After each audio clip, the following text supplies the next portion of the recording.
Bonjour et bienvenue pour la critique No Popcorn du film World War Z de Mark Forster. Mais avant de donner notre avis, tout de suite quelques images du film.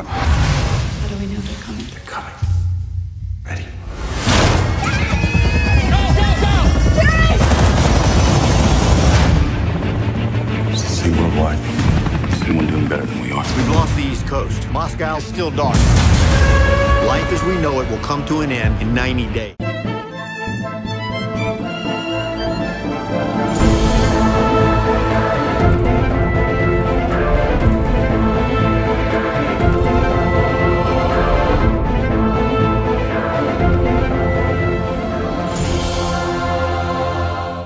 L'histoire du film World War Z, donc le Z est volontairement là pour le terme zombie.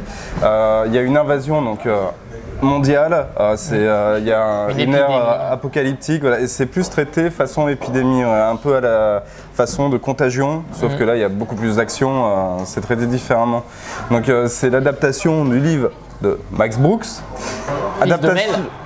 Fils de Mel, ouais, le célèbre réalisateur, mais on va plutôt dire une inspiration qu'une adaptation. Donc là, c'est traité sur le mode action. Ouais. Plutôt action, film catastrophe, film d'action militaire, enfin beaucoup de... mélanger un peu des genres. Bah, c'est ça, c'est ce que tu dis par rapport au livre. Donc, le livre, il y a le personnage principal, il recueille des témoignages de tous ceux qui ont subi la guerre des zombies. Et là, c'est différent, on a comme si on avait un nouveau personnage dans le livre, donc qui raconte son histoire. Donc voilà, c'est comme si on avait vraiment une histoire supplémentaire, voilà, un personnage en plus. Et le personnage de Brad Pitt va donc de pays en pays pour essayer de trouver dans le film une solution à cette épidémie dans un paysage apocalyptique. Donc ça nous permet de voir différents types, voir comment différents pays réagissent à la.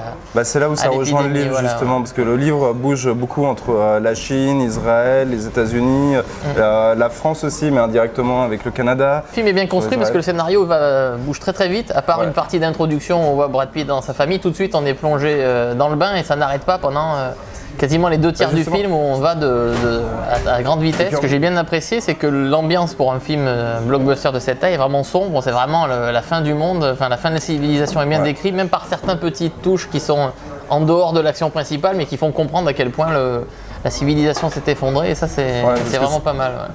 Comme d'habitude, ça démarre aux États-Unis, mais c'est vrai qu'on a vraiment cette ambiance-là qui est bien retranscrite. Enfin, on voit vraiment l'importance que ça a pris au niveau du globe. La production du film a été plutôt perturbée et donc la fin qui avait été tournée initialement du premier scénariste, qui est le frère de Joe Carnahan, scénariste du film Le Royaume, pour ceux qui l'ont pas vu, allez voir ce film, il est très bon. Donc la fin convenait pas, trop d'action, et on cherchait une fin plus humaine, donc ils ont fait appel à Damon Lindelof, le scénariste de Lost, entre autres, qui lui a apporté une nouvelle fin qui a été entièrement retournée. Donc, mais j'aime beaucoup les scènes qui ont été écrites pour cette fin, en soi elles sont vraiment très bien. Mais le changement de rythme, d'ambiance et de colle pas. C'est vraiment dommage parce que c'est vrai que d'un seul coup, hop, c'est rompu. On sait plus trop. Il y a 2 tiers du film, 2 tiers du film avec un certain rythme, certaines textures, et d'un coup, on a autre chose. Et donc, alors que la scène, on la prend à part. Elle est super. Pour revenir sur le livre, ce que j'ai vraiment apprécié, donc l'intelligence de Mark Forster, ce qu'il a trouvé, c'est un élément qu'il a ajouté en plus. Donc, on ne va pas dévoiler là, mais qui n'existe pas dans le livre.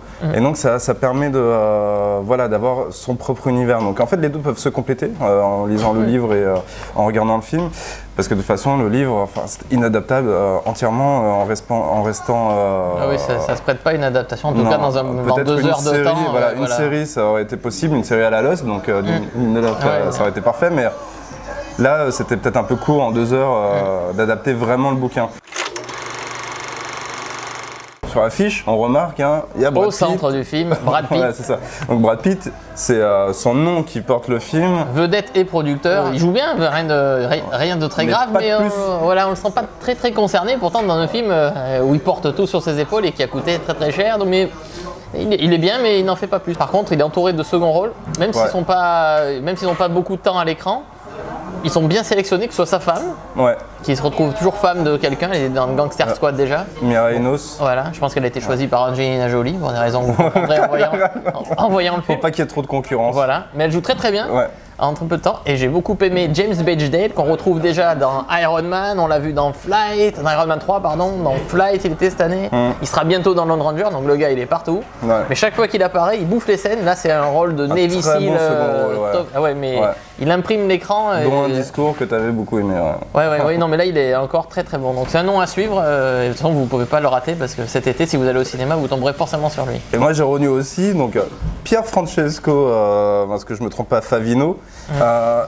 Très bon acteur italien qui est quand même assez réputé. Et pourtant, oui, ça pas peut-être crédité. me parler. Non. Mais certainement parce que c'est à cause de la scène donc, qui a été en reshoot. Une grosse déception, c'est les gens qui attendent Matthew Fox The Lost.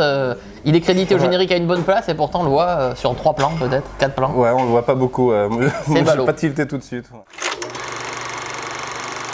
L'acteur seconde équipe, donc chargé des 4x4 est Simon Crane, donc pareil c'est un vétéran des films d'action. Le monteur c'est Roger Barton, il était sur les Transformers, sur les Bad Boys, donc il n'y a aucun souci, mais malgré tout, Forster s'en sort super bien, parce qu'il y a vraiment des scènes épiques, l'ampleur du film, le budget est à l'écran, on a vraiment des scènes de grande ampleur. Ah bah les 2 premiers actes, vraiment il n'y a rien à dire, c'est top. Hein, il maîtrise bien, je trouve, la géographie, on n'est jamais perdu, il y a une grande, enfin il y a 4 grandes scènes majeures, donc celle d'ouverture donc à Philadelphie, donc, tu as un peu évoqué tout à l'heure, une scène nocturne en Corée, vraiment atmosphérique, chaque scène a sa propre couleur, donc c'est une scène plus atmosphérique, c'est encore très bien, et le clou du film c'est quand même le siège de Jérusalem.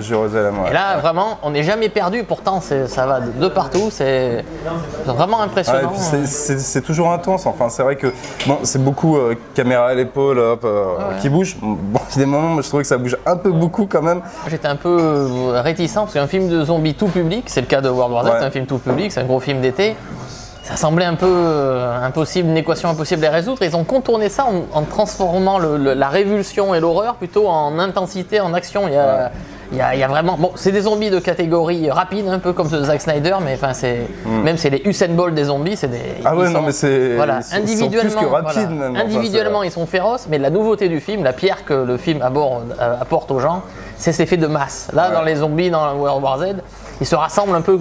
Alors quand vous êtes à leur niveau, c'est une sorte de troupeau de gnous qui crasse tout sur son passage. Et sur les plans d'ensemble, on le voit dans la bande-annonce, c'est des colonnes de fourmis qui s'empilent. Tout est fait pour rendre à l'image quand même un effet de violence qui compense, bien que ce soit, il n'y a pas une goutte de sang, il n'y a rien, mais il y a malgré tout cette angoisse et cette intensité. Et à noter aussi quand même au niveau technique la musique qui est récurrente dans le film, donc de Muse. Enfin, il y a le thème de Muse, mais la musique est de Marco Beltrami et qui est dans le même ton, un peu façon Tubular Bells. Pour ceux qui connaissent, c'est lié au genre du zombie, c'est un peu les musiques de Goblin, du groupe Goblin dans les années 70 pour la version européenne du film Zombie. I think these things have a weakness. Every human being we save is one less to fight.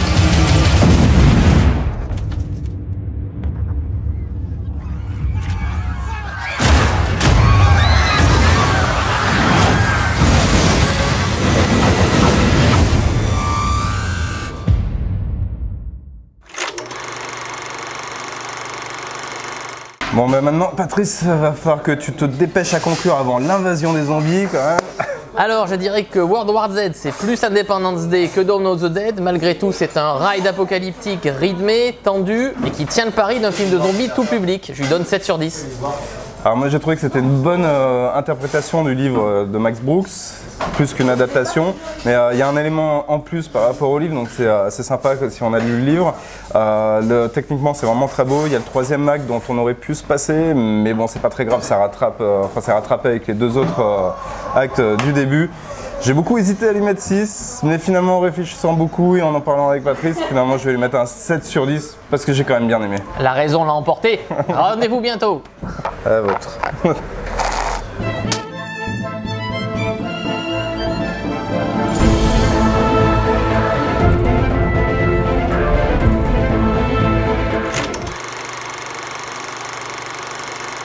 Bonjour et bienvenue pour la critique No Popcorn du film World War Z de Mark Foster. Mais avant de vous donner notre avis, non merde. World War Z.